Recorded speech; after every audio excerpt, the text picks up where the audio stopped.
Differences in the explanation of the birth of a given society will lead to different narratives for the extrapolation of it and different narratives for overcoming one system in order to make way for another.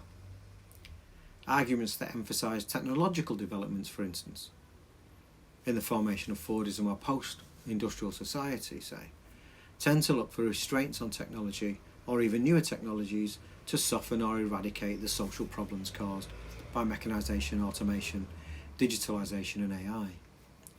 The argument that modern industry was made possible by the enclosure of the commons leads instead to perceptions of the future of work based on what Peter Linebaugh calls commoning, or what anarchists call autonomous communities. Some narratives of the origin of modern industry do not lend themselves to thinking about the future of work at all. The classic bourgeois explanation of the rise of capitalism was that feudalism had prevented people from being enterprising, and therefore the withering away of the feudal system simply set us all free. This story is designed specifically to block any future and any conception of the end of capitalism without restoring some kind of feudal restrictions on human nature and freedom. Similarly, the idea that the traditional family unit is natural or sacred creates an obstacle to conceiving of an alternative future for work that's not divided along traditional gender lines, in which women predominantly perform unpaid reproductive labour and working men predominantly perform wage labour in industry and commerce. Max Weber's The Protestant Ethic and the Spirit of Capitalism, published in 1904 and 5, has become the standard source for an answer to the question of the origin of capitalism, especially the answer to the question of why workers and the workers' movement have thought of work as a source of meaning, purpose, structure, social ties and recognition, as Kathy Weeks puts it. Weeks argues that structural coercion alone cannot explain the relative dearth of conflict over hours we are required to work. The birth of capitalism is not secured with the use of laws, workhouses and threats of enslavement alone, she says, but with the far more reliable method of persuading workers of the ethical value of hard work. Weber's study of the role of religion in the rise of capitalism proposed that the transition from traditional to modern industry was only possible with the formation of a new spirit or ethos. Weber argued that the Calvinist rejection of leisure, time wasting, consumption and spontaneous enjoyment in the 16th century was the basis for a secular capitalist ethos of productivity in the 18th and 19th century. According to this theory, the future of work, and especially the prospect of a future of significantly less work or the abolition of work entirely, depends on the strength or weakness of the ethos that binds us to work. As an origin story, the Protestant work ethic presupposes its own futures for work. Either the irrational commitment to work is maintained, in which case the majority of people never question the further encroachment of work into life through technologies of 24/7 work and the remote workplace, or we take on the structures of work by challenging the ethics on which their legitimacy depends. In other words, the future of work or worklessness depends more than anything else on our beliefs about work. This theory at least offers an explanation for the failure of Keynes's prediction that we ought to be working 15 hours a week by now. The reason we are working more hours is that we are driven by the work ethic. The main disadvantage of this theory is that it apportions more blame for the continuation of exploitation on those who are exploited. It's not the bosses, the owners, the investors or the managers that are to blame for increased workloads. It's the workers' addiction to work that's the problem. This line of argument is strongest in the writings of Jean Baudrillard, who argued that the positive attitude to work, which he called productivism, was uncritically adopted by the workers' movement from business and economics. Productivism, he says, re-emerges idealised behind the critique of the capitalist mode of production. So, it's the opponents of capitalism who are most guilty of productivism insofar as they take sides with workers, not capital. However, these theories misread Weber, whose Protestant ethic is an account of the birth of the entrepreneur rather than the wage labourer. The Protestant ethic is almost entirely constructed as a narrative of the emergence of acquisitiveness, with very scant attention paid to the corresponding emergence of a new normative framework for labour. Weber identifies the spirit of capitalism with the former, with the earning of more and more money combined with the strict avoidance of all spontaneous enjoyment of life, and characterises the spirit of capitalism as an ethos of a restless, diligent and calculative acquisitiveness, not with the wage labourer's willingness to work, even if this distinction is compromised by the rhetoric of work attached to business. Weber did not coin the phrase the Protestant work ethic. For Weber, the spirit of capitalism is exemplified by Benjamin Franklin's commitment to thrift, industry, pursuit of money and hard work. But the inclusion of industry and hard work on this list does not refer to wage labour, or manual labour, or skilled labour, or handicraft. Franklin and Weber have in mind the activity of the businessman. This is an ethic for entrepreneurs and managers, not labourers, and it does not give value to work, but to the productivity and profitability of the refusal of consumption and leisure. Of course, the bourgeois business owner of this kind has a cherished self-image as a hard-working and diligent individual, but this is a long way from ascribing value to labour as an end in itself. The labour of the capitalist is a virtue, according to the capitalist ethos, but it does not follow that the labour of the labourer enjoys the same status. Nevertheless, the majority of commentators have presented Weber's capitalist ethos as the Protestant work ethic, and the bulk of the literature attempts to emancipate us from the work ethic, taken as a means of attaching workers to a condition that exploits and diminishes them. André Gorz extended this line of argument by merging the rejection of the work ethic with a rejection of workers. For him, to reject work is also to reject the traditional strategy and organisational forms of the working class movement. This raises the question of who are imagined as the individuals or groups to bring about the future of work. It could be argued, in fact, that rather than looking at trends in technology or anything else as the driver of the future of work, a more reliable method would be to identify who is most likely to be driving the changes. For instance, the campaigns for wages for artists and for payments for interns have been far more successful in some countries than the campaign for the elimination of the race and gender wage gap. In some instances, it has to be said, improved payment and working conditions seems to be a matter of cashing in one's privilege. This raises the question of how work has changed for the middle class. The future of the middle class is clarified, I think, by its history.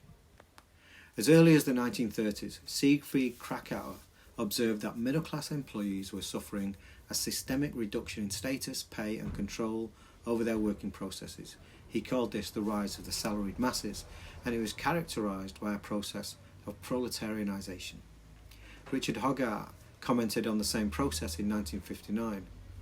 You could say objectively that in fact the middle class has become working class, that many more people who feel themselves middle class are in fact selling their labour than in the 19th century, when outside the professions it meant having a bit of property or working on your own, the small farmer or shopkeeper, or of course small businessman. In his influential book White Collar, C. Wright Mills distinguished between the old middle class and the new middle class by estimating that between 1870 and 1940, white-collar workers, as distinct from shopkeepers, farmers and the owners of small enterprises, rose from 15 to 56% of the middle brackets. One example of the difference he observed was the changed circumstances of the young doctor. As hospitals replaced the doctor's office as the centre of the medical world, the young doctor is no longer apprenticed to another physician, as was the case up to 1840s, but becomes an intern, an apprentice, to the institution of the hospital. At the same time, in the US, Franklin Frazier published The Black Bourgeoisie, tracking the path of middle-class black people who, he argues, lost their roots to the traditional black world while never achieving acknowledgement from the white sector. The result, concluded Frazier, is an anomalous section of the bourgeois class at a time when the middle class was undergoing an epochal shift from ownership to professionalisation. Barbara Ehrenreich's concept of the professional managerial class has given the new middle class a different name and updated the account by tracking changes to professional work after neoliberalism, after the impact of digital technologies, and after the outsourcing of so-called brain work to India and other places. At its wealthier end, she says, skilled professionals continue to jump ship for more lucrative posts in direct service to capital, At the less fortunate end of the spectrum, journalists and PhDs in sociology or literature spiral down into retail. In between, health workers and lawyers and professors find their work lives more and more hemmed in and regulated by corporation-like enterprises. More specific studies of professional and managerial work include Andrew Ross's book No Collar, which looks at the rise and fall of the humane workplace in small, high-tech companies in the 1990s, and Luke Boltanski and Eve Chiapello's book The New Spirit of Capitalism, which argued that flexible labour systems, subcontracting, team working, multitasking and multi-skilling, flat management and the treatment of workers as creative individuals were borrowed from the avant-garde and the revolutionary politics of 1968. Nancy Fraser says the humane workplace and the new spirit of capitalism includes a masculinist romance of the free, unencumbered, self-fashioning individual, but neoliberal capitalism has as much to do with Walmart and microcredit as with Silicon Valley and Google, and its indispensable workers are disproportionately women, not only young single women but also married women, women with children, not only racialised women but women of virtually all nationalities and ethnicities. Feminists in the 1970s such as Maria Rosa Della Costa, Selma James and Silvia Federici had to face the problem of the definition of work. When arguing that women were exploited, they were opposed by the argument, by women as much as men, that women looked after their house and family out of love. In her excellent essay from 1980, Wiping the Floor with Theory, Eva Kaluzinska observed that in the late 1970s, when the housewife was asked whether she worked, she was supposed to answer no. Also, Silvia Federici has argued that the unwaged condition of housework has been the most powerful weapon in reinforcing the common assumption that housework is not work. And when Della Costa and James demanded wages for housework in the early 1970s, they were confronted with the normative conception of women's work as, in their words, a personal service outside of capital. Angela Davis's groundbreaking essay Reflections of the Black Woman's Role in the Community of Slaves, and Saidiya Hartman's essay The Belly of the World, a Note on Black Women's Labours from 2016, put the figure of the enslaved black woman at the centre of debates on labour. Hartman, for instance, notes the different relations to reproductive labour of working-class black women and middle-class white women in the US. Black women regularly complained about being forced to labour as domestics. Domestic work carried the taint of slavery, while black women's physical and affective labours were central to the reproduction and security of the white household. Their own lives and families remained at risk. As free workers in the North and South, black women continued to labour as poorly paid workers in white households, tended and cared for white families, enjoyed the exhaustion and the boredom, part and parcel of caring for children, cooking, cleaning and servicing the lives of others. Federici has linked the politics of wages for housework to the politics of commoning that Peter Lambeau talks about. For Federici, commoning practices must start with new collective forms of reproduction confronting the divisions that have been planted among us along the lines of race, gender, age and geographical location. She's also said that her conception of what counts as reproductive labour was transformed when she worked in Nigeria in the 1980s and observed that most of the food consumed in the country was provided by subsistence farming mostly done by women, hence the concept of domestic work had to take on a broader meaning. The campaign for a universal basic income, which has had some minor successes, is an attempt to sever the link between work and wage that promises to allow everyone more time to do the things that they choose rather than being forced to work for money. Aaron Benavev describes universal basic income as breaking the connection between the incomes people earn and the work they do as a way to inaugurate a new society. Left accelerationism combines the refusal of work with the post-work pragmatism of extrapolating actual capitalist tendencies in a vision of the emancipation from work through full automation. Rather than taking a stance against machines and robots as competitors, the workers' movement, according to Nick Cernicek and Alex Williams, ought to embrace full automation to liberate humanity from the drudgery of work. This is not, they say, a technocratic solution, but a reorientation of class struggle through the struggles for full automation, a shorter working week, the end of the work ethic, and a universal basic income. They argue against the folk political tendency to place value upon work, concrete labour and craft work. In its place, they say, work must be refused and reduced. Cernicek and Williams reiterate the counter-hegemonic case for the right to laziness against the work ethic.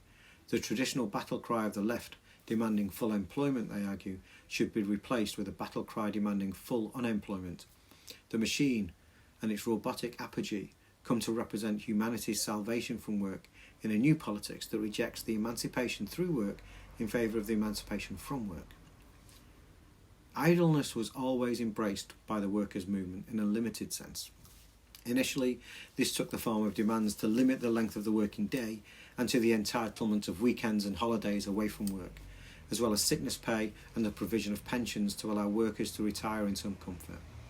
Between the rise of Saint Simonian socialism and the Soviet Revolution, the meaning of work and worklessness was in constant flux. Idleness, which had been developed as an accusation against the undisciplined working class, was turned against the rich. The concept of the idle rich took on new meanings with the Leninist reboot of the biblical aphorism, "He who does not work, neither shall he eat." The same point was made with the socialist concept of unearned income, to refer to wealth generated from rent, profit, interest and dividends. Also, Federici is sceptical of the benefit of replacing all workers with machines and robots, saying, "We cannot mechanise childcare or the care of the ill or the psychological work necessary to reintegrate our physical and emotional balance. Despite the efforts that futuristic industrialists are making, we cannot roboticize care. No one will accept nurse bots as caregivers, especially for children and the ill.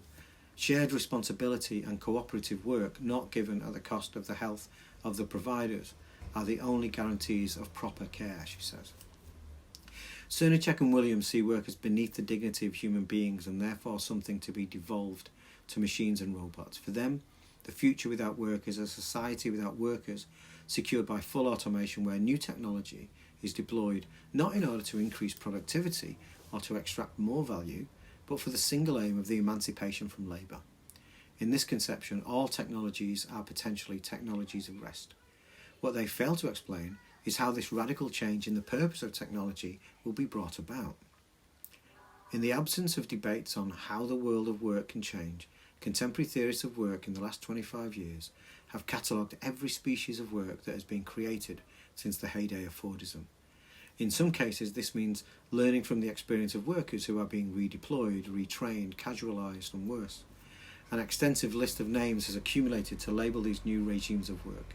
A selection includes post-Fordism, immaterial labour, service work, housework, domestic labour, reproductive labour, affective labour, sex work, semio-capitalism, precarity, cognitive capitalism, the gig economy, the projectariat, digital drudgery, and hybrid working. The proliferation of types of work in the contemporary theory of work is partly due to the perception that earlier areas of work were more centralised in their organisation and therefore more homogeneous, whereas today the workplace is more localised and more diverse. This goes hand in hand with the dissolution of the old political organisations from the Cold War, which were a force for orthodoxy on the left and therefore encouraged the use of the same terms to describe work and discouraged unfamiliar or new terms. It's also possible, of course, that the great variety of theories of work is also due to the fact that the publishing industry encourages diversification in theory to allow each book on work to stand out from the crowd. What these accounts of the new world of work have in common, on the whole, is that they focus on types of work, what I call morphologies of work, rather than on new economic or political or social configurations of work. The differences that matter in the contemporary literature on work are between producing objects and providing services, or using mechanical technologies and working with digital technologies, working with paper or working on screens, working in a factory or working in a call centre. These kinds of study can only take us so far. The German scholar Michael Heinrich explains that the analysis of different types of work does not depend upon the concrete character of the labour, but upon the concrete economic circumstances in which it occurs. It's the different social relations of work that determine, for instance, whether work produces returns on capital investment or not. Heinrich spells out what we need to keep an eye on. If I'm a cook in a capitalist restaurant, my labour is productive, of profit. But now, let's assume the owner of the restaurant is able to afford a private cook, and I switch from working in the restaurant to working in the household of the restaurant owner. I remain a wage labourer, but the pizza that I prepare in the household kitchen of the restaurant owner is not sold to paying customers for the employer's profit, but is consumed by the restaurant owner and his friends. I want to note here that there is no difference in the activity itself between making a pizza for myself, making one for a paying client, being employed as a personal chef, or making dozens of pizzas a day in a restaurant. Hence, the more that we focus our attention on the activity itself, the less we tend to grasp the difference between unpaid housework, self-employment, service labour as a luxury, and service labour as part of a capitalist enterprise. This redirects the analysis of work away from questions about whether the labour is manual or cognitive, whether the work excludes or deploys the labourer's personality, or whether it's degrading or not, in order for the analysis of work to pay closer attention to the social and economic relations of labour.